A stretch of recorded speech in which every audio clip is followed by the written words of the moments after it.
Ils sont quelques parents en gilet jaune pour faire entendre à nouveau leur voix. Cette fois, ce sera au conseil municipal. Pour eux, il n'y a plus le temps d'attendre.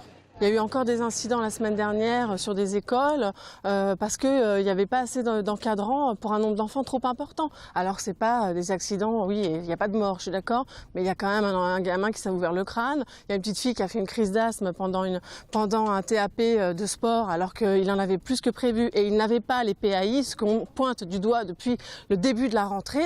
Donc à un moment donné, voilà, il faut que nous, si on nous écoute pas, il faut qu'on tape plus haut, il faut qu'on tape plus fort. Les PAI, ce sont les projets d'accueil personnalisé, des renseignements sur l'enfant et ses besoins spécifiques en matière de santé. Les parents d'élèves reconnaissent que sur l'école ordinaire, il y a eu la semaine dernière un nombre suffisant d'animateurs, mais c'est au nom de toutes les écoles de la ville que les Gilets jaunes continuent d'exister.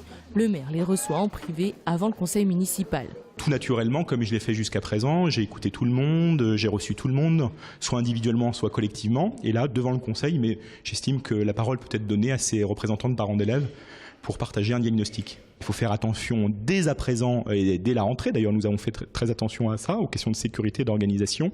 Et là-dessus, il n'y a pas le droit à l'erreur. Le maire laisse donc la parole aux parents d'élèves en début de conseil pour présenter une liste de dysfonctionnements, notamment le taux d'encadrement et le manque de sécurité.